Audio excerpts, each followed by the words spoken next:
Assalamualaikum warahmatullahi wabarakatuh. Selamat siang kakak-kakak. Assalamualaikum. Kak, Kita bertemu salam. kembali di tatap mata yang ke-7. Kita sudah masuk ke modul 1.5.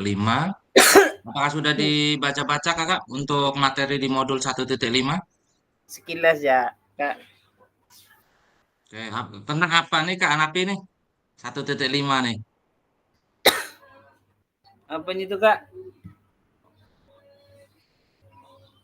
Tentang apa ayo? 1.5 nih. Kalau enggak salah tentang penguatan itulah, apa tuh? Kurikulum Merdeka. Penguatan olahraga kurikulum Merdeka. Betul. Kita akan membahas tentang kurikulum merdeka khususnya untuk PJOK-nya. Baik, kita mulai dari berdoa. Ayo, Kak Yulian, bisa pimpin doa kita? Oke, terima kasih Kak atas kesempatannya. Alhamdulillah kita bertemu lagi di Zoom. Mudah-mudahan semangat kita jangan sampai kendor. Sebelum kita mulai, marilah kita berdoa menurut agama dan budaya kita masing-masing. Berdoa mulai.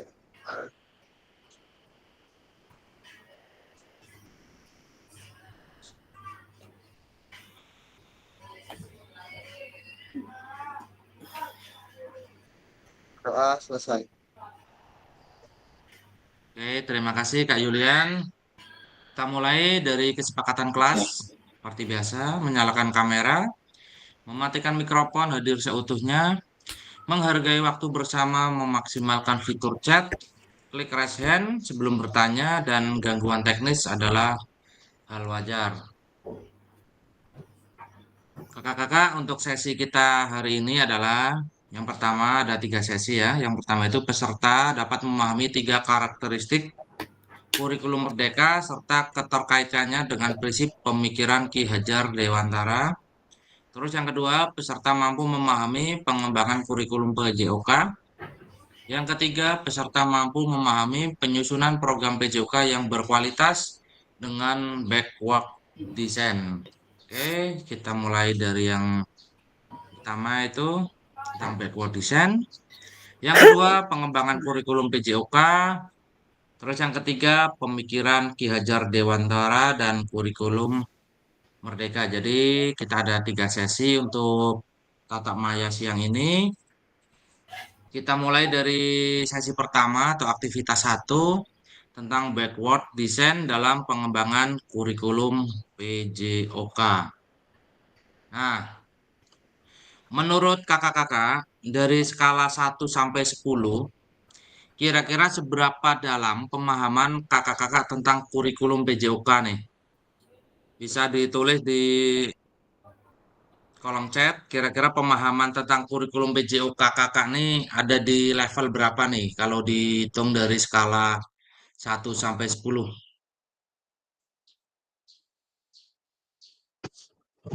Bisa ditulis di kolom chat kakak ya. Jadi kira-kira tentang kurikulum PJOK ini ada di skala berapa? Hitung dari 1 sampai 10.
Kan kakak-kakak tulis skala dari 1 sampai 10 tentang pemahaman kurikulum PJOK nih. Saya mau lihat di kolom chat yang sudah menulis siapa-siapa saja. Ini Kak Dewi sudah, Kak Hera sudah, Kak Yulian sudah, Kak Maaf Kak, baru Hanafi. bergabung Kak. Selamat bergabung Kak Bagus. Kak Bagus boleh langsung tulis di kolom chat Kak Bagus. Kira-kira dari skala 1 sampai 10 ada di nomor berapa tuh pemahaman tentang kurikulum PJOK kakak-kakak nih? Nih saya coba dari Kak Anapi. Kak Anapi nih kenapa nih milih nomor 7 nih?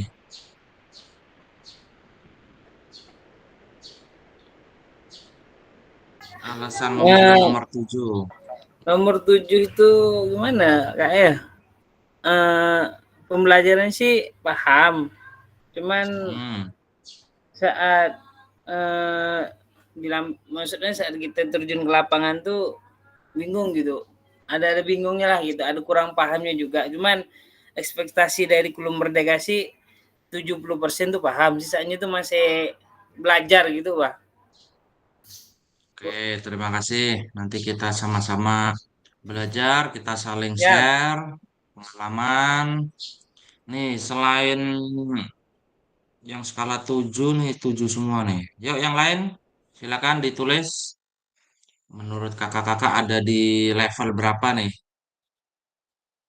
pemahaman tentang kurikulum PJOK?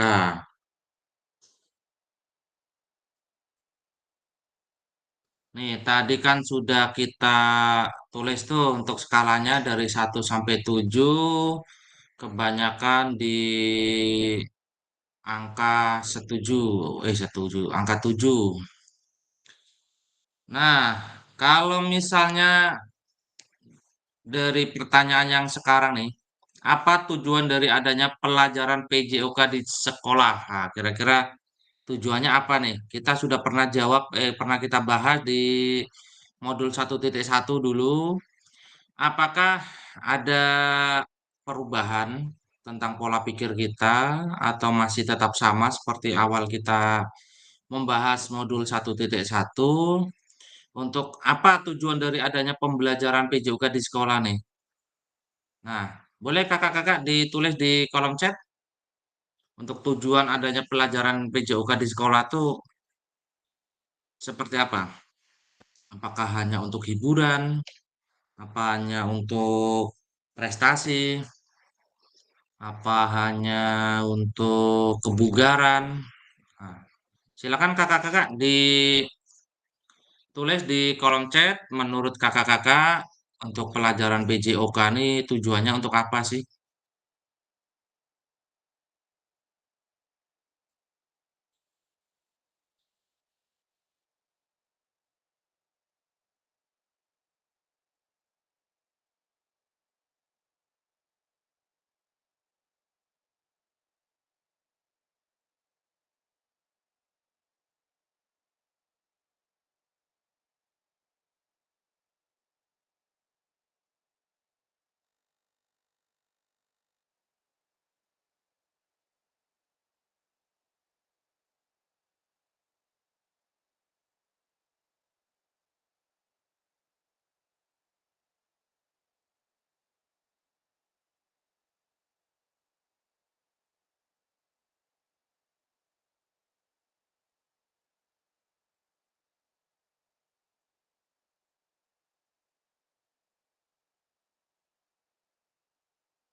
Oke, sudah ada beberapa kakak-kakak yang sudah menuliskan di kolom chat. Dari Kak Andi Rahmat, tujuan dari pembelajaran PJK di sekolah yaitu untuk menjadikan peserta didik sehat jasmani dan rohani, serta memiliki ketahanan fisik yang baik. Nah, ini berarti kebugaran. Terus selanjutnya untuk Kak Anapi meningkatkan keterampilan siswa dalam berolahraga.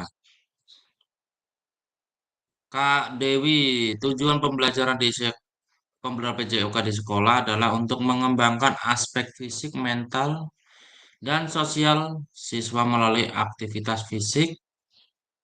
PJOK membantu siswa lebih sehat, bugar, dan memiliki keterampilan motorik yang baik. Selain itu, PJOK juga menanamkan nilai sportivitas dan kerjasama. Dari pemaparan jawaban dari Kak Dewi Novita itu udah lengkap nih, ada beberapa aspek dari aspek fisik dan aspek emosional juga, menanamkan nilai sportivitas dan kerjasama. Ini dari Kak Alif, bagus, tujuannya mengembangkan anak secara keseluruhan fisik, mental, motorik, kreativitas, sosial, dan ekonomi. Ah, Kak Alif, ini untuk meningkatkan atau mengembangkan secara ekonomi itu maksudnya gimana nih Kak Alif nih? Apa yang bisa dinaikkan dari atau dikembangkan dari sisi ekonomi nih? Oke. Pembelajaran PJOK di sekolah nih. Hmm. Jadi gini Kak, jadi untuk pengembangan ekonomi, contoh anak yang memiliki kreatif atau kemampuan ya, dalam pembelajaran satu bidang, ya, kemudian dia mampu juga ataupun menerapkan atau mengajar di sekolahan di bawah tingkatannya Kak.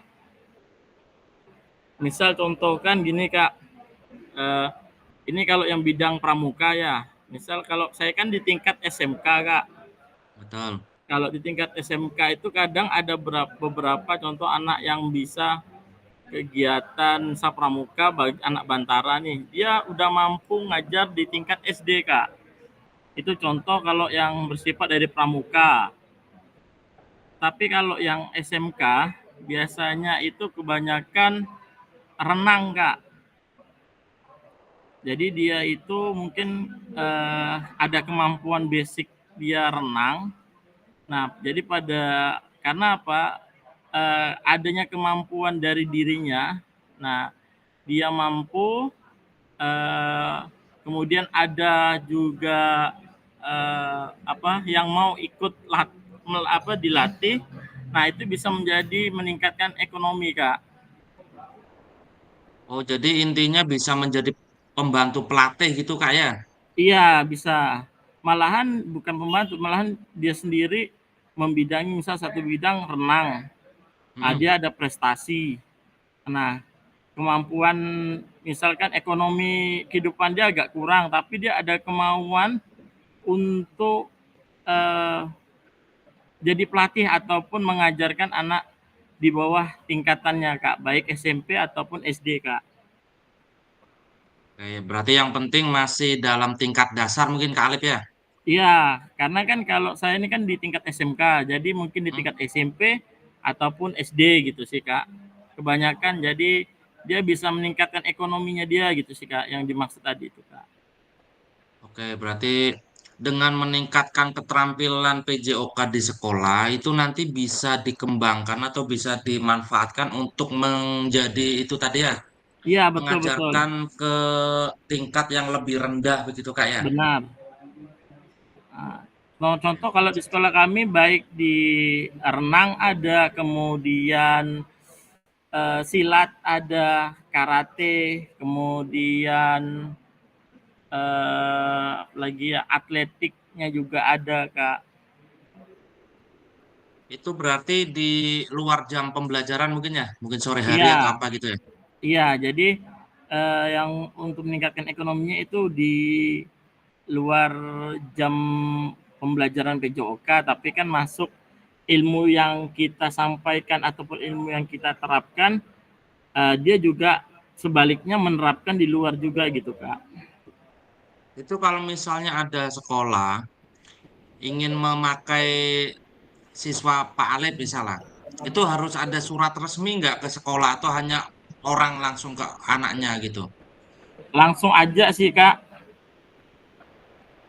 Karena itu kan memang pengembangan itu kan dari pribadinya anaknya sih, Kak. Berarti Jadi sistemnya mungkin sekolah, ke privat mungkin Kak ya? iya seperti privat gitu, Kak.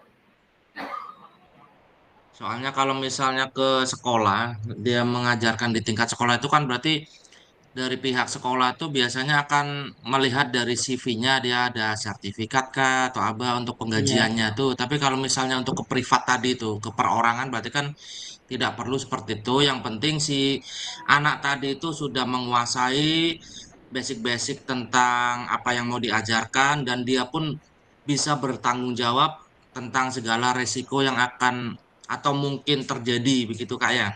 iya benar-benar.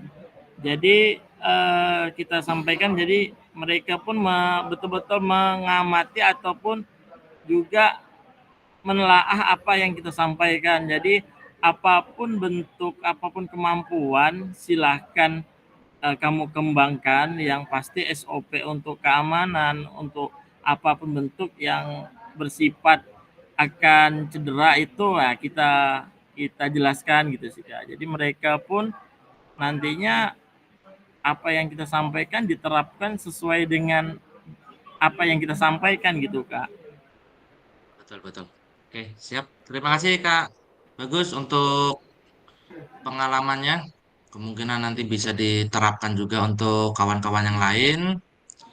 Saya coba membacakan lagi. Ya, makasih, Kak. Oke, sama-sama. Nih Kak Bagus sudah meningkatkan ekonomi dengan keterampilan PJOK yang didapatkan dari sekolahnya. Sekarang Kak Andi, tujuan pembelajaran di sekolah untuk kemampuan siswa dari skill fisik, mental, sosial, dan emosional. Kak Yulian, mengembangkan gerak motorik, fisik, sosial menuju prestasi. Bukan hanya itu, pendidikan PJOK di sekolah juga membangun sportivitas. Kak Ahmad, tujuan untuk mengembangkan motorik, fisik, dan mental. Kak Hera, mengembangkan fisik, mental, sosial. Kak Noni, mengembangkan sosial jasmani melalui kegiatan jasmani, permainan, pengetahuan kesehatan. Oke. Terakhir dari Kak Junaidi, melalui kegiatan jasmani bukan hanya mengembangkan fisik saja, melainkan juga mengembangkan mental, sosial, emosi, intelek, dan kesehatan tak secara keseluruhan. Oke, terima kasih kakak-kakak yang sudah menuliskan tujuan dari adanya pembelajaran PJOK di sekolah.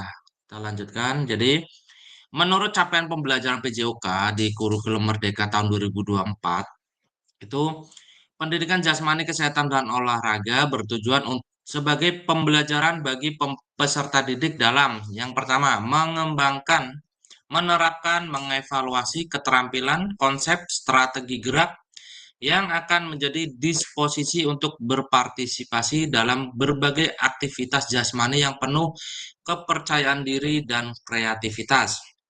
Yang kedua, membantu dan memberi dukungan mereka dalam memilih gaya hidup sehat dan aktif secara jasmani. Yang ketiga, membangun dan menerapkan keterampilan sosial dan emosional melalui konteks pembelajaran yang menekankan nilai-nilai fair play, kerjasama tim, inklusivitas, dan menanamkan apresiasi, mengembangkan sikap positif yang aktif secara jasmani sepanjang hayat sebagai upaya peningkatan keseluruhan kualitas hidup nih. Tadi nyambung ke jawaban dari Kak Alif yang tentang untuk meningkatkan kualitas hidup, salah satunya tentang ekonomi. Siap. Jadi dengan Selamat Kak siang, Pak. Eka, Izin bergabung, Pak. selamat bergabung Kak Eka. Lanjut. Nah, kita diskusi nih. Mari berdiskusi sesuai pertanyaan pada slide berikutnya. Silakan tulis di kolom chat atau raise hand untuk menyampaikan pendapat kakak-kakak. Jadi nanti yang tidak menuliskan di kolom chat berarti nanti menyampaikan secara langsung. Oke, lanjut. Terlepas dari kurikulum apapun, apakah selama ini kakak-kakak sudah memahami dengan baik tujuan mata pelajaran dan menjadikannya sebagai acuan nih? Terlepas dari kurikulum apapun, entah itu kurikulum KTSP, K13, atau yang sebelum kurikulum Merdeka tuh masih ada kurikulum apa itu nasional yang untuk COVID dan sekarang udah kurikulum Merdeka. Nah, kira-kira kakak-kakak ini sudah memahami dengan baik tujuan mata pelajaran dan menjadikannya sebagai acuan atau belum nih? Berikan alasannya. Oke, nih dari ini dulu. Terlepas dari kurikulum apapun, apakah selama ini Bapak atau kakak-kakak sudah memahami dengan baik tujuan mata pelajaran PJOK dan menjadikannya sebagai acuan? Boleh dituliskan di kolom chat kakak-kakak, biar kita saling berdiskusi. Kita merumuskan seperti apa untuk kurikulum PJOK nih. Apakah dengan bergantinya kurikulum nih ada perubahan juga untuk cara kita mengajar atau tidak? Oke, baik. Silakan kakak-kakak tulis di kolom chat.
Baik, kakak-kakak.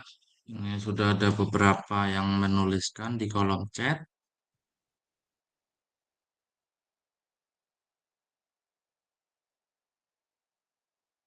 Nih, Kak Dewi sudah, karena sebelum kurikulum Merdeka ada silabus. Sebagai acuan untuk kurikulum Merdeka adanya CP sebagai acuan. Ini Kak Andi. Terlepas dari kurikulum yang diterapkan, menurut saya telah berusaha memahami tujuan pelajaran, apalagi pembelajaran terutama dalam konteks Penjas atau PJOK. Kak Yulian, saya memahami bahwa setiap perubahan tujuan pasti memiliki tujuan tertentu, baik dari faktor sesuai perkembangan zaman. Karena kurikulum adalah salah satu acuan pembelajaran dan saya memahaminya sehingga saya bisa memberikan pembelajaran modifikasi dari kurikulum tersebut. Nih, sudah saya berusaha untuk lebih memahami tujuannya walaupun setiap pergantian kurikulum mempunyai tujuan masing-masing. Kak Andi, saya berusaha yang terbaik untuk memahami tujuan pembelajaran PJOK maupun kurikulum yang ditetapkan. Kak Noni sudah karena sebagai guru PJOK landasan saya adalah keberhasilan perkembangan siswa dalam proses pembelajaran. Apapun bentuk kurikulum yang berlaku, ini menurut Kak Alif, dari kurikulum tersebut jadi sebagai landasan atau arah tujuan pendidikan, serta tujuan utamanya yaitu mempersiapkan peserta didik agar mampu menjadi pribadi warga negara yang kreatif, inovatif, dan efektif. Ya, ini dari sebagian atau mayoritas kakak-kakak sudah memahami. Jadi menurut jawaban dari kakak-kakak ini intinya bisa ikut apa ya? Ikut memberikan pembelajaran modifikasi atau bisa memahami dari tujuan kurikulum yang terbaru. Oke, kita masuk ke konteks kurikulum Merdeka. Kira-kira dengan kurikulum Merdeka ini, apakah tujuan-tujuan yang kakak tadi terangkan itu bisa dicapai kakak? Dengan adanya perubahan-perubahan tentang CP, ATP yang tadinya kita pakai kompetensi inti, dari kompetisi dasar menjadi alur ATP dan capaian pendidikan atau capaian pembelajaran. Kira-kira dengan konteks kurikulum Merdeka ini, untuk pembelajaran PJOK itu bisa dicapai enggak tujuan-tujuannya, Kakak? Tujuan pembelajarannya dalam hal ini. Apakah dengan kita sekarang memakai permainan invasi, kalau dulu kan tidak ada tuh, sekarang udah masuk ke situ. Kira-kira dengan perubahan seperti itu tuh tujuan dari PJOK-nya itu bisa dicapai enggak, Kak? Menurut kakak-kakak nih. Bisa ditulis, Kak, di kolom chat. Dengan pergantian di kurikulum Merdeka nih kan banyak sekali yang berubah tuh untuk PJOK-nya. Kira-kira dengan pergantian itu tuh apakah bisa dicapai atau tidak tuh untuk tujuan-tujuan pembelajaran dari PJOK-nya? Kak, dituliskan di kolom chat menurut pandangan kakak pribadi masing-masing.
Oke,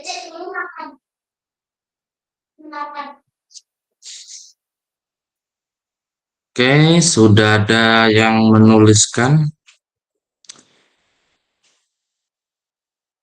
Menurut Kak Andi bisa tercapai, apalagi sekarang kurikulum Merdeka capaian pembelajarannya sesuai fase, apalagi kita dapat merancang metode asesmen mana yang kita akan gunakan untuk tiap pembelajarannya. Menurut Kak Dewi, bisa karena sekarang dalam kurikulum Merdeka TP itu bisa dibuat satu fase atau 2 tahun. Menurut Kak Yulian, bisa seperti peningkatan kemandirian, pengembangan karakter, penyesuaian dengan kondisi siswa, kolaborasi, dan kreativitas. Menurut Kak Bagus, konteks dalam pembelajaran PJOK kurikulum Merdeka sangat baik dan sangat mudah anak menyerap pembelajaran tersebut dikarenakan pertimbangan minat siswa dan mampu meningkatkan hasil belajar. Baik, jadi untuk memahami tujuan umum penting sebagai acuan untuk memahami muara akhir pembelajaran. Untuk mencapai tujuan umum ini, pemerintah sudah menurunkan ke dalam CP dan mempersilakan guru atau satuan pembelajaran atau satuan pendidikan untuk menurunkan lagi ke dalam TP. Jadi, artinya kakak-kakak sebetulnya mempunyai ruang untuk menurunkan CP dan menerjemahkannya dalam konteks kebutuhannya sekolah masing-masing. Betul seperti yang tadi diterapkan oleh Kak Dewi, jadi bisa dibuat dalam satu fase atau 2 tahun. Jadi untuk CP-nya kakak-kakak bisa menyesuaikan dengan kemampuan peserta didik. Baik, bagaimana memastikan agar pengajaran yang kita lakukan benar-benar menyasar tujuan pembelajaran? Karena seringkali pengajaran langsung fokus pada materi atau aktivitas apa yang dilakukan murid. Nah, menurut kakak-kakak sekalian, untuk memastikan kalau pelajaran atau pembelajaran hari ini yang atau kita pas mengajar itu benar-benar menyusur atau menyasar ke tujuan pembelajarannya bisa tercapai, itu kita melihat dari mana, Kakak? Kita kalau misal habis ngajar, itu kan pasti ada tujuan yang ingin kita capai itu. Nah, untuk memastikan kalau tujuan kita nih tepat atau tujuan kita terlaksana dalam pembelajaran tersebut, biasanya kakak tuh gimana nih untuk memastikannya nih? Oh, pembelajaran hari ini nih pas nih, tujuannya tercapai nih, atau tujuan ini belum tercapai. Kira-kira tuh gimana nih Kak untuk memastikannya nih? Cara memastikan agar pengajaran yang kita lakukan itu benar-benar menyasar ke tujuan pembelajarannya. Karena kadang nih kita terlalu fokus tuh ke materinya aja, misal lokomotor atau ke permainan apa, terus kita terlalu fokus ke aktivitas anak-anaknya. Nah, kira-kira kita biar tahu nih, oh tujuan kita untuk pembelajaran hari ini nih tercapai nih atau belum tercapai nih. Kira-kira kita bisa melihatnya dengan melihat apa Kakak? Atau apa yang akan kita lakukan untuk memastikan pembelajaran kita kepada peserta didik atau ke anak-anak itu bisa tercapai ke tujuan yang kita harapkan. Silakan Kakak ditulis di kolom chat, kita diskusikan sama-sama.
Oke, sudah kakak-kakak.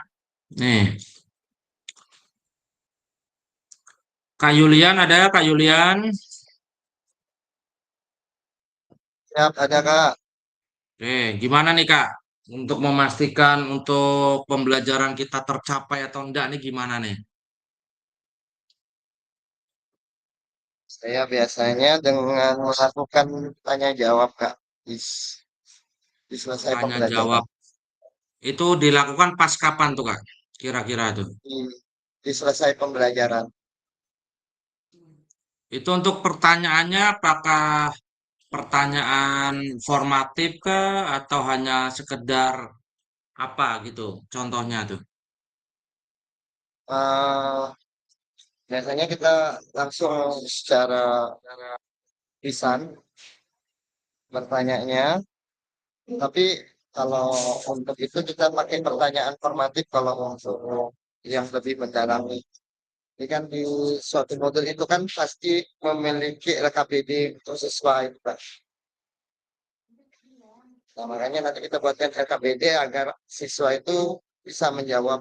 Disitulah kita bisa menentukan bahwa tujuan pembelajaran kita itu apakah eh, murid sudah bisa dalam pembelajaran itu Pak. Oke.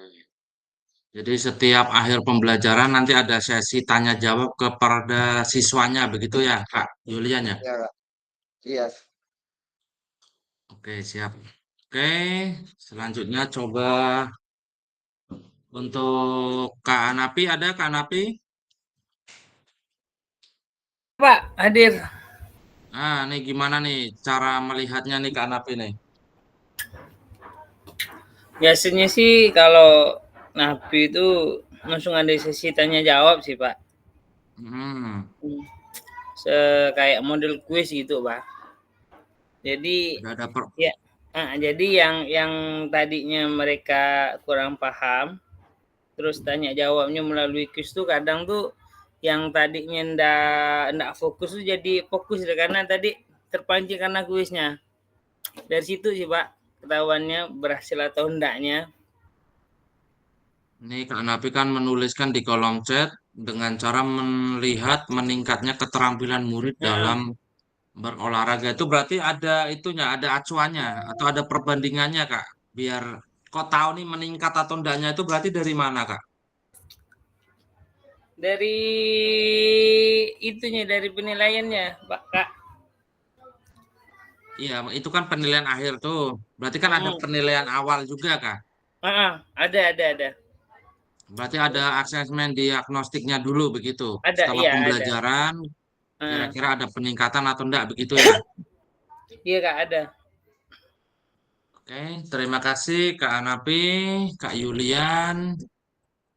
Ini Kak Dewi Novita melakukan asesmen diagnostik untuk mengetahui kesiapan belajar peserta didik, sehingga dengan hasil asesmen tersebut kita bisa menentukan metode yang tepat Udah agar ngomong tujuan pembelajaran dapat tercapai.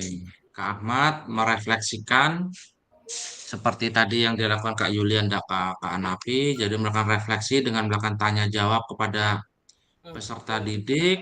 Kak Andi Rahmat juga refleksi atau umpan balik. minum ini ya. Baik, kita lanjutkan. Jadi proses backward design dalam pengembangan kurikulum secara umum melalui 3 tahap. Yang pertama, jadi pada saat kita akan melakukan atau merancang pembelajaran, itu yang pertama tuh kita harus mengidentifikasi dulu capaian pembelajarannya apa. Kita mau tujuan dari pembelajarannya itu kita harus dirancang dari awal dulu. Setelah tujuannya sudah terlihat atau tujuan yang ingin kita capai itu udah kita sepakati, barulah kita menentukan metode penilaiannya. Setelah metode penilaian sudah dibuat, barulah merancang pembelajarannya atau strategi pembelajarannya. Jadi jangan dibalik dulu, Kakak. Jangan kita merancang pembelajarannya dulu, baru melakukan metodenya, baru nanti mengidentifikasi capaiannya. Itu yang biasanya kita lakukan. Kita tuh terlalu fokus pada strategi pembelajarannya dulu. Kita nih besok mau ngajar ini, sepak bola. Terus kita fokusnya tuh nanti permainannya ini. Tapi kita tidak pernah melihat dari capaian pembelajarannya apa sih? Pembelajaran PJOK atau pembelajaran sepak bola besok tuh apa tujuannya? Nah, diharapkan nanti tuh kita membuat RPP atau rancangan pembelajarannya itu melalui proses backward design ini. Jadi kita menentukan dulu capaian pembelajarannya. Kita menentukan dulu tujuan dari pembelajarannya itu apa. Kalau sudah kita tentukan untuk tujuan pembelajarannya, baru kita melakukan metode penilaiannya dengan asesmen kah, dengan rubrik penilaian yang bagaimana kah. Nah, setelah itu baru kita merancang pembelajaran atau dengan strategi yang bagaimana. Itu yang dimaksud dengan proses backward design, Kakak. Baik, jadi pesan kunci dari backward design yaitu backward design merupakan proses sistematis yang memastikan kesesuaian kurikulum dengan capaian pembelajaran yang diinginkan. Backward design juga pada akhirnya membantu guru menyelaraskan antara tujuan, terus langkah pembelajaran, dan penilaiannya. Jadi harus selaras, Kakak. Harus satu frekuensi antara tujuan, langkah pembelajarannya, dan penilaiannya. Oke, untuk aktivitas 1 tentang backward design sudah selesai. Ada yang mau ditanyakan, enggak, Kak? Sebelum kita masuk ke penyusunan program PJOK.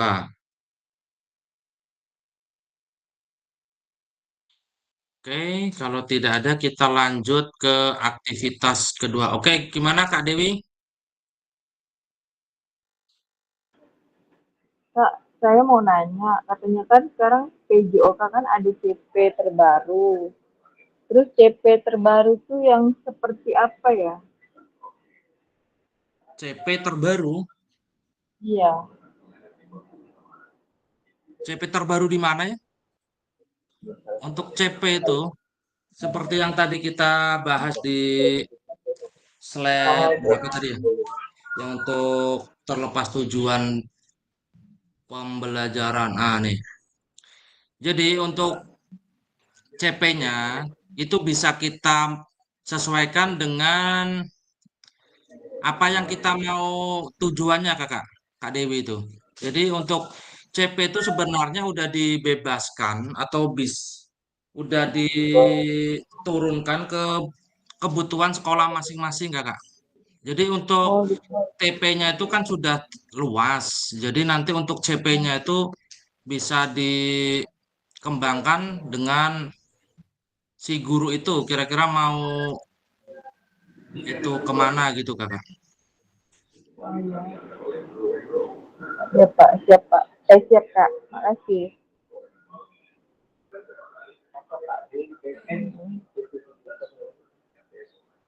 Makasih, Kak. Udah jelas. Oke, siap. Oke, jadi intinya untuk kurikulum Merdeka nih, kita sebagai guru olahraga tuh tidak lagi apa ya, kayak kemarin tuh kita hanya terfokus misal ke lokomotornya atau apa, kita lebih dibebaskan lagi untuk menurunkan lagi ke dalam TP-nya. Jadi untuk TP-nya tergantung kita yang mau menentukannya. Jadi tidak ada lagi harus seperti ini, harus seperti ini. Yang penting dari guru PJOK-nya tuh kira-kira mau mengembangkan ke TP yang mana begitu, Kakak. Oke, terima kasih untuk Pak Dewi. Lanjut ke penyusunan program PJOK. Jadi kurikulum berbasis standar manakah yang benar definisi di bawah ini? Yang pertama, kurikulum merupakan seperangkat aktivitas untuk menguasai keterampilan. Tuh, salah tuh. Terus yang kedua, buku teks peserta didik dapat dikatakan suatu kurikulum. Itu juga salah. Terus yang betul tuh kurikulum adalah suatu standar Untuk mengetahui apa yang peserta didik harus pelajari, meliputi keterampilan, pengetahuan, dan sikap. Oke,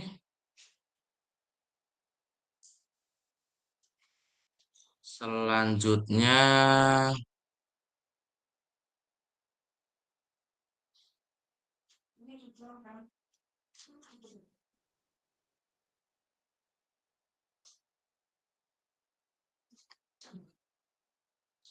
komponen kurikulum pada suatu pendidikan, pelaksanaan kurikulum merdeka. Yang pertama itu struktur kurikulum, yang kedua capaian pembelajaran, yang ketiga pembelajaran dan asesmen, yang keempat penggunaan perangkat ajar, yang kelima kurikulum satuan pendidikan.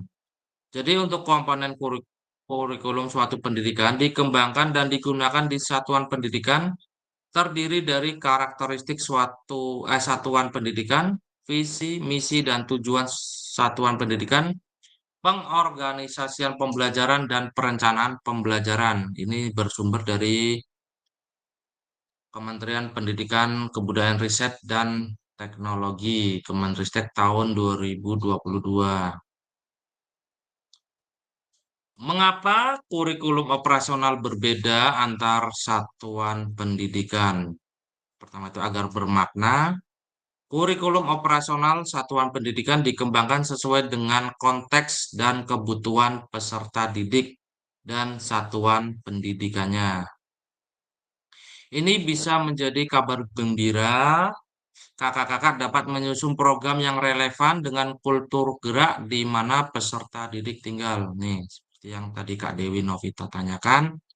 Jadi bisa kita sesuaikan dengan apa yang akan kita kembangkan di sekolah sesuai dengan kemampuan sekolah. Misalnya sarana dan prasaranya kurang, itu bisa kita modifikasi sesuai dengan tujuan pembelajaran yang akan kita capai. Mari berbagi cerita pada saat Bapak Ibu menyusun kurikulum PJOK. Nah, bagaimana kakak-kakak selama ini merancang program PJOK sebagai bagian dari pengembangan kurikulum pelajaran PJOK? Nah, kira-kira gimana nih Kak? Bisa dituliskan di kolom chat. Kakak-kakak nih kalau merancang pembelajaran tuh seperti apa tuh? Apakah melewati atau membedah CP-nya dulu seperti yang Kak Dewi Novita lakukan?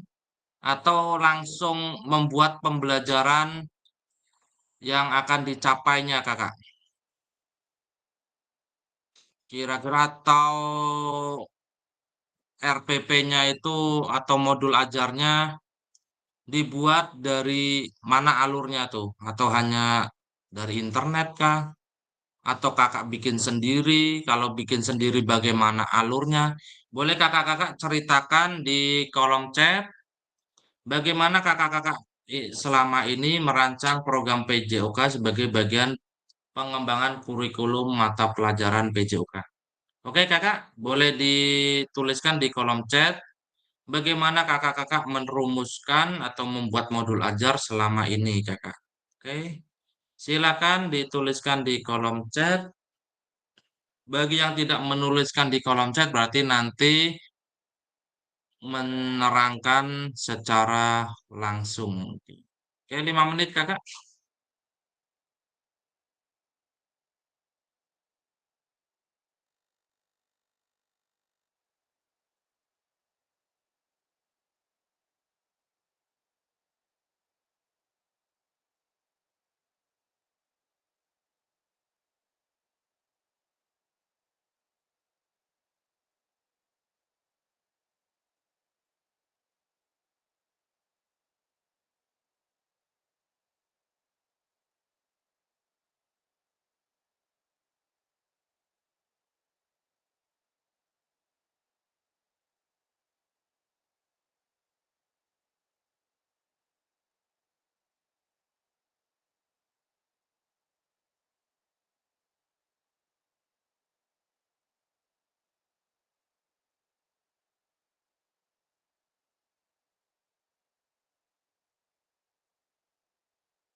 Baik, sudah ada beberapa kakak-kakak yang sudah menuliskan di kolom chat, seperti Kak Dewi melihat CP, asesmen diagnostik, menentukan tujuan pembelajaran untuk satu semester, membuat modul ajar. Kak Yulian dengan analisis tujuan pembelajaran, metode pengajaran, penilaian, evaluasi, revisi. Kak Andi menentukan tujuan, menganalisis kebutuhan peserta didik, mengembangkan materi, melakukan penilaian, melakukan umpan balik atau refleksi di setiap pembelajaran. Oke, Kak Junaidi mengidentifikasi kebutuhan siswa, lingkungan sekolah dan sumber daya yang tersedia ini bisa dilakukan melalui survei, diskusi dengan guru lain, dan observasi. Kak Hera menetapkan tujuan pembelajaran, memilih materi, melihat ATP dan CP, mengembangkan materi, membuat modul. Menentukan tujuan pembelajaran, melakukan ANAPI, menganalisis kebutuhan peserta didik, mengembangkan keterampilannya, dan terakhir evaluasi. Kak Noni, selama ini saya merancang program PJOK dengan melihat referensi dari internet, diaplikasikan ke program yang akan saya buat, melihat atau menyesuaikan kebutuhan siswa. Kak Andi Nirmala menetapkan tujuan pembelajaran, melakukan asesmen awal, menentukan asesmen, merancang pembelajaran. Menurut Kak Bagus, melakukan CP, asesmen diagnosis, analisis pembelajaran TP, dan modul ajar. Baik, betul kakak-kakak. Untuk merancang program PJOK, yang pertama itu kita menganalisis dulu kebutuhannya. Terus kita analisis dulu identifikasi kebutuhan siswanya terkait keterampilan fisik, pengetahuan tentang kesehatan, dan nilai-nilai sportivitasnya. Setelah itu baru kita tentukan tujuan pembelajarannya. Baru kita membuat modul atau membuat RPP-nya, terus dikembangkan lagi materi dan proses pembelajarannya, habis itu baru ditutup oleh penilaian dan evaluasi. Oke, kedua, apa saja yang selama ini kakak-kakak anggap menjadi sesuatu yang bernilai untuk dipelajari di kelas PJOK kakak? Kira-kira apa kakak nih yang dianggap menjadi sesuatu yang bernilai nih pada pembelajaran PJOK nih apa menurut kakak-kakak sekalian nih? Bisa dituliskan di kolom chat kakak.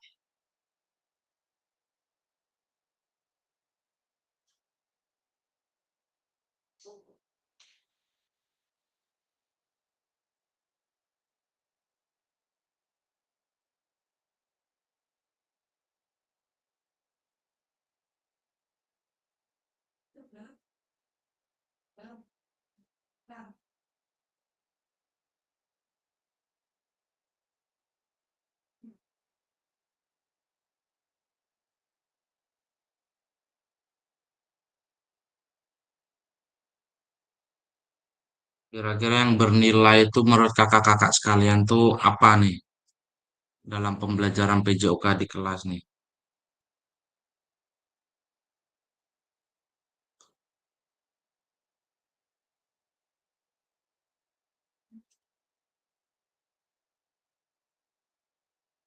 Apa saja yang selama ini kakak-kakak anggap menjadi sesuatu yang bernilai untuk dipelajari dalam pembelajaran PJOK? Apakah hanya aktivitas fisiknya saja, atau keterampilan motoriknya saja, atau ada sesuatu yang lain yang menurut kakak-kakak menjadi sesuatu yang penting atau bernilai untuk pembelajaran PJOK selama ini?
Oke, ini menurut Kak Andi Nirmala, pengembangan karakter.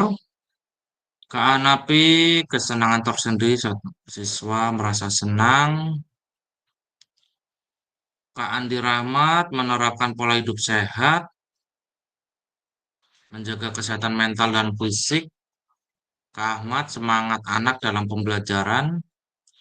Menurut Kak Junaidi, keterampilan fisik, kesehatan, dan kebugaran, kerjasama, teamwork. Menurut Kak Bagus, disiplin, attitude, dan kebugaran. Yuk, yang lain kakak-kakak.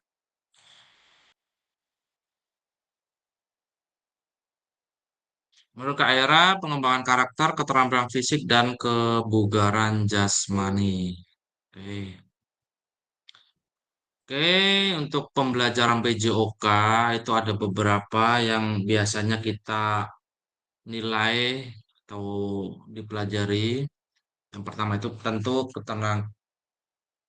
keterampilan fisik, setelah itu motorik dasar, terus tadi juga ada yang menuliskan untuk fair play atau teamwork, kerjasama, terus pengendalian emosi juga tadi seperti yang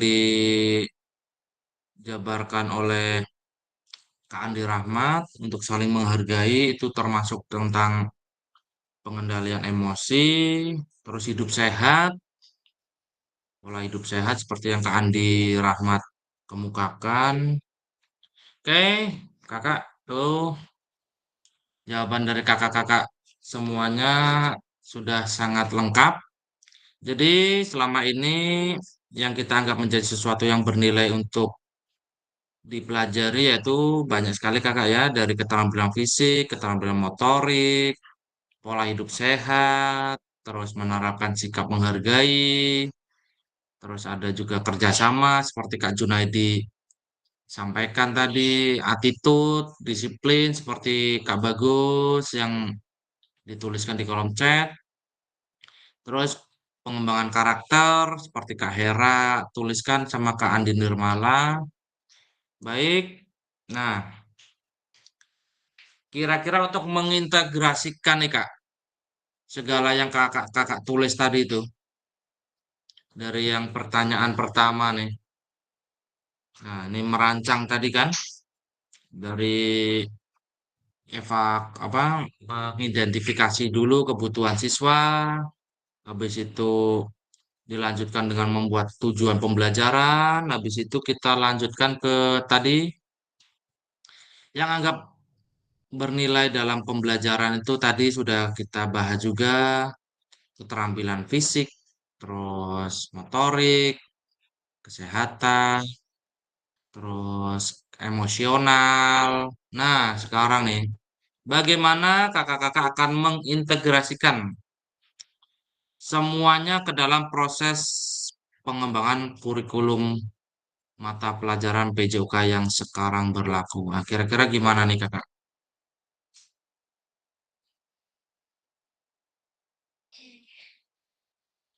Dari pertanyaan pertama dan kedua, sekarang kita integrasikan ke pengembangan proses pengembangan kurikulum mata pelajaran PJOK yang sekarang berlaku. Biar adanya keterhubungan antara tadi pertanyaan yang pertama dan kedua kita gabungkan menjadi dikembangkan ke kurikulum PJOK-nya, Kakak. Silakan dituliskan di kolom chat.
sudah ada beberapa tulisan yang kakak-kakak tulis di kolom chat.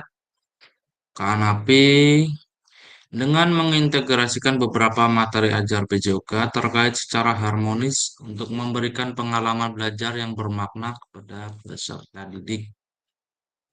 Kak Eka merancang program PJOK dengan mempertimbangkan aspek fisik dan melakukan analisis kebutuhan untuk memahami minat dan bakat siswa lalu menyusun tujuan pembelajaran.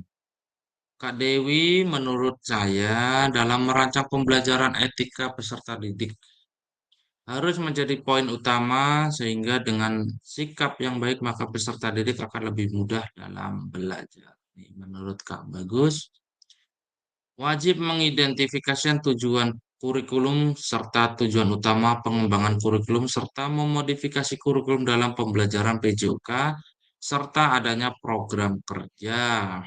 Ini menurut Kak Junaidi menerapkan metode seperti pembelajaran berbasis proyek atau permainan yang memungkinkan siswa belajar secara langsung tentang kerjasama disiplin dan kesehatan. Menurut Kak Andi, dengan cara melakukan langkah-langkah pembelajaran yang sudah kita susun dan langkah-langkah tersebut dilakukan dalam proses pembelajaran agar sesuai atau berjalan sesuai dengan rencana. Dalam menerapkan kurikulum mata pelajaran BJOK, menurut Kak Yulian, saya dapat melakukan dengan menganalisis konten dan tujuan pembelajaran PJOK. Menurut Kak Andi Nirmala, dengan memahami secara mendalam setiap CP di setiap fasenya dan menentukan rancangan secara relevan dengan kurikulum PJOK. Baik, Kakak. 6 faktor yang mempengaruhi pengembangan program PJOK. Yang pertama tadi kita analisis dulu kebutuhan dan karakteristik peserta didik. Yang kedua konteks masyarakat, terus yang ketiga waktu, yang keempat alokasi jam pelajaran, yang kelima cakupan dan tahapan, dan yang keenam teknologi. Ini 6 faktor yang mempengaruhi pengembangan program PJOK. Oke, kita lanjut ke aktivitas yang ketiga atau yang terakhir. Karakteristik utama kurikulum Merdeka dan artikulasi Ki Hajar Dewantara dalam pendidikan nasional. Oke, Kakak. Menurut Kakak-kakak, kata kunci apa yang berulang kali telah kita bahas dalam pengembangan kurikulum PJOK? Hmm. Kata kunci yang berulang kali kita bahas Kakak dari tadi tuh. Dari aktivitas 2 dan 1 tadi, kita sudah sering kali mengulas atau sering membahas tentang kata-kata tadi itu. Kira-kira kata-kata apa tuh Kakak yang kita ulas beberapa kali dari tadi itu?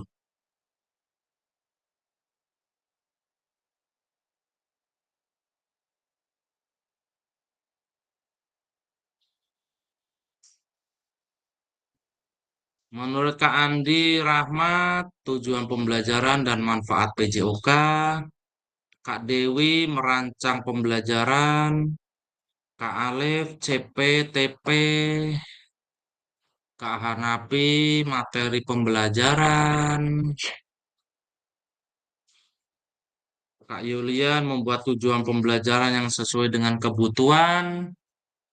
Menurut Kak Ahmad, manfaat pembelajaran. Ya, apalagi nih kira-kira nih yang sering kita bahas berulang kali dari awal tadi kita tatap maya modul 1.5.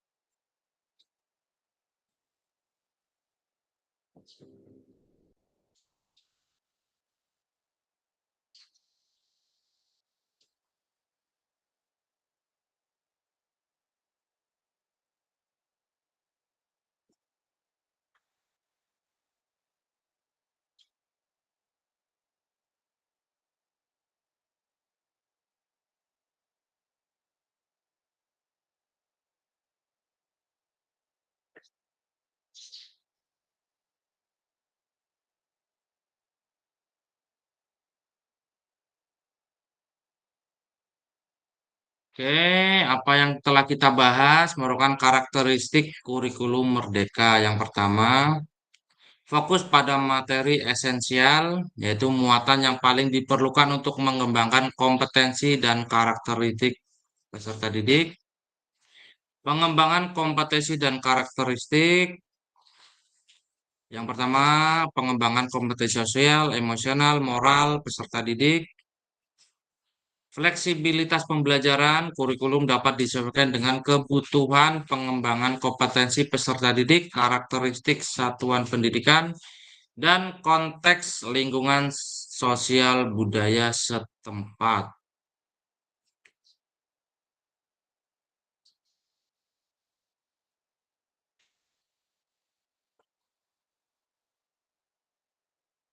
Mari kita diskusikan pemikiran Ki Hajar Dewantara secara lebih jauh dan mengaitkannya dengan karakteristik kurikulum merdeka. Ki Hajar Dewantara menggarisbawahi bahwa maksud pendidikan adalah menuntun segala kodrat yang ada pada anak-anak agar mereka dapat mencapai keselamatan dan kebahagiaan yang setinggi-tingginya, baik sebagai manusia maupun sebagai anggota masyarakat. Oleh sebab itu, pendidik itu hanya dapat menuntun tumbuh atau hidupnya kekuatan kodrat yang ada pada anak-anak agar dapat memperbaiki lakunya, bukan dasarnya, hidup dan tumbuh kekuatan kodrat anak. Oke, kakak. Pada akhir sesi kita hari ini, kakak-kakak yang pertama, peserta dapat memahami tiga karakteristik utama kurikulum merdeka serta keterkaitannya dengan prinsip pemikiran Ki Hajar Dewantara. Terus yang kedua, peserta mampu memahami pengembangan kurikulum PJOK. Yang ketiga, peserta mampu memahami penyusunan program PJOK yang berkualitas dengan backward design. Oke, mungkin untuk materi kita hari ini udah selesai, kakak. Ini kira-kira kakak-kakak sudah membuat video belum, kakak? Video pembelajaran udah di tag video atau belum? Video yang 30 menit kakak. Ya, video yang 30 menit karena akan diupload di awal Oktober, kakak. Takutnya nanti kalau mepet-mepet itu nanti terkendala hujan atau apa tuh nanti Kak, malah. mau tanya boleh kak? Boleh kak, bagus. Gimana? Nah kan gini kak, untuk pembelajaran itu kan waktu 30 menit. Betul? Kemudian untuk suara itu tuh kan nggak begitu kuat ataupun begitu jelas, nggak masalah ke kak Iya. untuk pada saat pengumpulannya kak. Kalau bisa tuh suaranya itu yang agak keras, kakak, karena nanti untuk suara juga akan kita analisis nanti di pembelajaran luringnya. Itu kalau suaranya tidak keras nanti kita akan kesulitan, kakak, untuk menganalisisnya. Nah, Kak Bagus sudah itu kak, sudah tag video kak? saya sudah video kak, tapi kak kendalanya pada saat kita bergerak itu, yang video kan suara kita itu kan agak samar-samar kak. Betul. Tapi masih bisa kedengeran nggak waktu didengarkan lewat video tuh? Kalau kita pada saat penjelasan mungkin kedengaran kak, tapi pada saat kita sambil memperagakan atau menyontohkan ke peserta didik, kendalanya suaranya itu putus-putus kak. Oh gitu. Tapi kalau misalnya nanti Kak Bagus menganalisis video Kak Bagus sendiri, kira-kira masih tahu nggak kata yang keluar dari mulut Kak Bagus pada pembelajaran itu? Masih kak. Kak, kalau Ya, boleh, misalkan kalau ya. pakai dua suara boleh nggak pak? Tapi tak perlu diedit sih kak. Dua suara gimana Jadi maksudnya? gini, Di dubbing ulang gitu kan? satu kita video kita rekam suara. Hmm, Yang satunya kita videokan kan bergerak tuh itu mengikuti pembelajarannya kita. ya. Nanti baru kita jadikan satu gitu, boleh kakak? Tapi kira-kira nanti jadi buffering nggak? Enggak sih kak, dia cuman itu kan bukan editnya itu cuman bukan edit sih. Maksudnya itu penggabungan suara aslinya kita kan sama sih sebenarnya itu. Boleh nggak Kak? Oke. Nggak apa-apa kakak, kalau yang digabungkan hanya suara biar untuk mempermudah atau memperjelas suara sih boleh. Yang tidak boleh itu misal nanti waktu edit dipotong, tiba-tiba nanti disambung lagi atau nanti dikasih musik-musik itu yang tidak perlu kakak. Karena nanti itu akan mempengaruhi pada saat kita menganalisisnya kakak. Jadi kalau misal kayak tadi Kak Bagus ada terkendala Ah, masalah suara, terus mau dipakai dua HP, yang satu HP untuk video merekam, satunya untuk apa merekam suaranya nanti digabungkan, suara. boleh kakak seperti itu. Siap. Atau Ah, gini Kak, misalkan kita pakai salon tambahan hmm, nih, mic-nya kita pasang di bajunya kita, hmm. itu kan tetap kedengaran suara dari rekaman tuh Kak. Itu boleh juga nggak Kak kalau Boleh, boleh. bantuan seperti itu? Kemarin waktu saya mengumpulkan tugas ini, saya pun pakai salon kakak. Jadi karena di lapangan, terus apa itu kamera itu saya taruh di pojok, jadi takutnya tidak terdengar, saya pakai mic kakak. Jadi seperti kita mau nyanyi gitu. Tidak apa-apa kakak, yang penting itu memudahkan untuk kita proses pembelajarannya kakak. Nah, kemudian kalau misalkan diletak Kak, kan Hmm? angle-nya kan itu kan harus bergerak kan Kak? Nggak harus satu terfokus ke kitanya atau sama siswanya Kak? Misal gerakan kita mencontohkan passing bawah nih, Hmm? kan kemudian kalau angle-nya ketutup kita, misalkan udah dibagi kelompok kan berarti kan videonya harus juga ikut mengambil angle yang baik kan Kak? Betul. Jadi mungkin gini Kak Bagus. Pada saat Kak Bagus memberikan instruksi ke anak-anak, itu bisa diletakkan. Nanti kalau misalnya anak-anak sudah praktek ke kelompoknya masing-masing, nanti untuk HP-nya bisa Kak Bagus bawa, terus Kak Bagus tuh keliling ke anak-anak sambil ngomong tuh kan nanti juga suaranya jelas juga Kakak. Bisa Ya. di seperti itu kan. Kalau misalkan bantuan dari siswa juga boleh ya Kak? Boleh, boleh. Oke lah Kak. Jadi soalnya saya tuh udah 3 kali pengambilan gagal tuh di suara pada saat kita melakukan gerakan Kak. Jadi Jadi suaranya pada terputus. Jadi pada saat anak-anak melakukan gerakan, itu HP-nya bisa diambil Kak Bagus, nanti sekalian Kak Bagus memegang untuk merekam anak-anak yang lagi prakteknya gitu Kakak.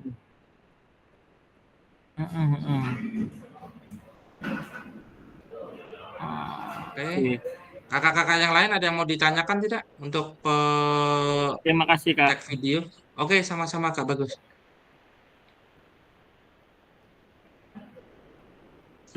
Oke, Kak Anapi gimana Kak Anapi? Mau bertanya nih, Kak.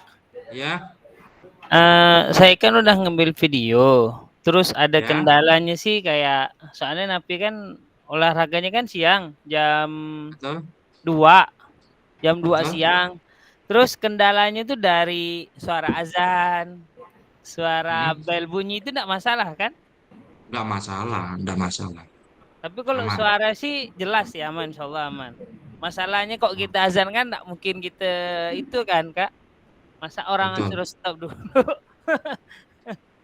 Aman sih Kak. Siap. Oke lah. Siap, siap. Oke, Kak Dewi ada yang mau ditanyakan Kak Dewi? Nggak ada, Kak. Udah ada Aman sih, Kak? Kak, udah bikin video kemarin. Nah, terus? Eh lancar alhamdulillah. Aman, Alhamdulillah. Banyak yang Siap, bantu. nanti videonya bisa di save di Google Drive atau di upload di YouTube juga boleh.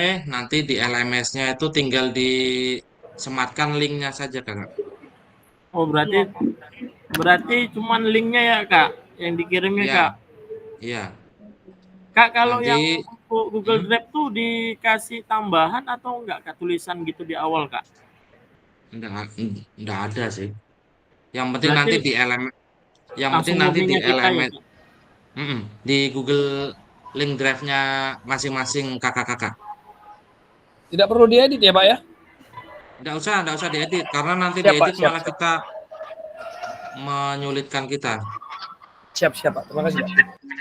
Nah, izin nggak? Itu Oke, Kak Adi, videonya dari videonya murni dari awal pembelajaran, dari absensi, presensi dan sebagainya sampai akhir belum ya. terdengar Kak Andi suaranya. Itu proses pengambilan videonya itu dari awal sampai akhir ya, dari absensi, presensi dan sampai terakhir lah ya. Halo Kak Andi. Atau dituliskan di kolom chat boleh Kak Andi kalau misalnya ada pertanyaan. Boleh, boleh, Kak boleh. Ahmad ada yang mau ditanyakan Kak Ahmad? Izin Kak, mau tanya kan Ya. waktunya kan 30 menit Kak. Kan Mm-mm. penyampaian videonya kan dari awal sampai akhir kan, dari pembukaan Iya, pemanasan. Ketika kita menyuruh anak melakukan praktek tuh, tapi tidak semua anak yang kita suruh tuh tidak apa-apa Kak. Karena kan nggak waktunya apa-apa. singkat. Nggak Berarti apa-apa. berapa anak itu Jaya yang kita suruh ya? Mm-mm. Yang penting dari proses pembelajarannya itu terlihat kakak ya, dari kita pemanasan, dari nanti proses asesmennya itu gimana, itu nanti kelihatan. Tapi untuk anak-anaknya sih bisa kondisional lah, karena kalau semuanya praktek pun pasti lebih dari 30 menit itu nanti. Iya Kak, siap Kak. Terima kasih Kak. Kak, mau Oke, tanya lagi, Kak. boleh. Sedikit, Kak. Gimana Kak Bagus? Kak, kalau misalkan ini kan biar Hmm? terfokus anak juga kita melihat nih kan anak ini kan harus juga menghargai temannya. Betul? Gimana kalau misalkan sambil pengajaran kita ambil kayak di penilaian gitu, Kak? Waktu Boleh nggak, Kak? pembelajaran diambil penilaian begitu. Ah, jadi anak juga terfokus gitu sih, Kak, maksudnya. Jadi Oh, misalkan hari ini kan misal bola voli, hmm, kami menjelaskan tentang bola voli dulu, kemudian hmm, nanti anak mau dibuat kelompok nih sambil dengan akan bahasanya akan ada penilaian nih. hmm. Nah, kemudian nanti di akhir itu sebelum udah pembagian kelompok dikasih waktu misal 5 menit. Mereka mencoba dulu, setelah itu kita ambil penilaian. Nah, anak kan dipastikan ada beberapa yang aktif duduk dulu kan sambil memperhatikan. Bolehkah Kak pembelajaran seperti Boleh, itu? boleh, boleh, boleh. Nah, karena kendalanya kami di SMA tuh Kak, kalau kami itu tidak ada cuman pengajaran gitu, anak tuh kebanyakan tidak terfokus sih Kak. Boleh Kak, Kak Bagus. Boleh ya Kak? Boleh, boleh. Ya makasih Kak, itu aja sih Kak. Oke, siap, siap, siap. Ada lagi untuk yang mau ditanyakan untuk tag video? Karena mungkin di tanggal 5 kayaknya itu batas akhir pengumpulan videonya itu. Karena nanti sebelum kita tatap muka tanggal 13 itu video sudah ada di drive-nya. Karena nanti di hari pertama itu nanti kita menganalisis sama-sama pembelajaran kita, Kakak. Terus untuk kita nih pembelajaran PKG BJOK ini kan sudah diterangkan dari Kak, mau nanya awal. Kak. Ya, Kak, gimana Kak Dewi? Ya, modulnya tuh nanti diupload juga Kak? RPP-nya Kak? Ah, Ya, RPP-nya di-upload. Nanti diupload. dalam bentuk PDF. Nanti RPP-nya di-upload. Nanti untuk linknya itu bisa disematkan di kolom komentarnya Kakak di bawahnya tuh. Link pembelajarannya tadi, yang link YouTube atau link Google Drive-nya begitu. Iya Kak. Diusahakan sama Kakak ya RPP dengan pembelajarannya Kakak. Berarti tugasnya Kak, mau tanya Kak, berarti tugasnya dua lah berarti ya Kak, selain video dan RPP ya Kak. Ya, betul. Berarti pengumpulan dengan satu link itu ya Ya, kelompoknya itu ya Kak. ya. Di modul 1.6 Kakak nanti diuploadkan di situ. Ya Kak Yulian mau tanya Kak? Udah Kak, udah terjawab tuh tadi. Saya tadi bingung mau ngirim video sama mau upload RPP-nya tuh Kak. Pokoknya ada Itu di untuk LMS kita ya Kak ya. di modul 1.6 setelah ini. Setelah Oke, oke, ini siap kita Kak. nanti masuk ke modul 1.6. Nah, nanti di modul 1.6 itu kalau kakak-kakak uploadkan RPP berserta link videonya kakak. Oke, siap Kak. Makasih Kak. Oke, sama-sama. Untuk tugas-tugas jangan lupa di-upload kakak ya, karena itu akan terekam di LMS-nya. Baik, kalau tidak ada pertanyaan lagi, kita cukupkan untuk hari ini. Boleh kita buka kameranya, kita foto sesi terakhir.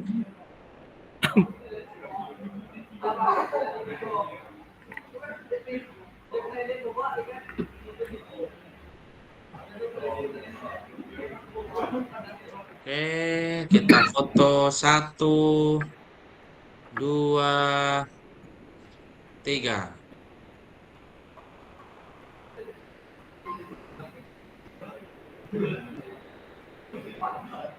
Baik Kak, sebelum kita mengakhiri, kita tutup dengan berdoa dulu yang akan dipimpin oleh ketua kelas kita, Kak Yulian. Silakan Kak Yulian. Oke, terima kasih Kak. Alhamdulillah hari ini kita juga sudah melaksanakan proses pembelajaran kita hari ini nih. Banyak ilmu yang kita dapat, mudah-mudahan nanti ke depannya kita makin bisa menerapkan pembelajaran ini. Kita berdoa menurut agama dan kita masing-masing, berdoa dimulai.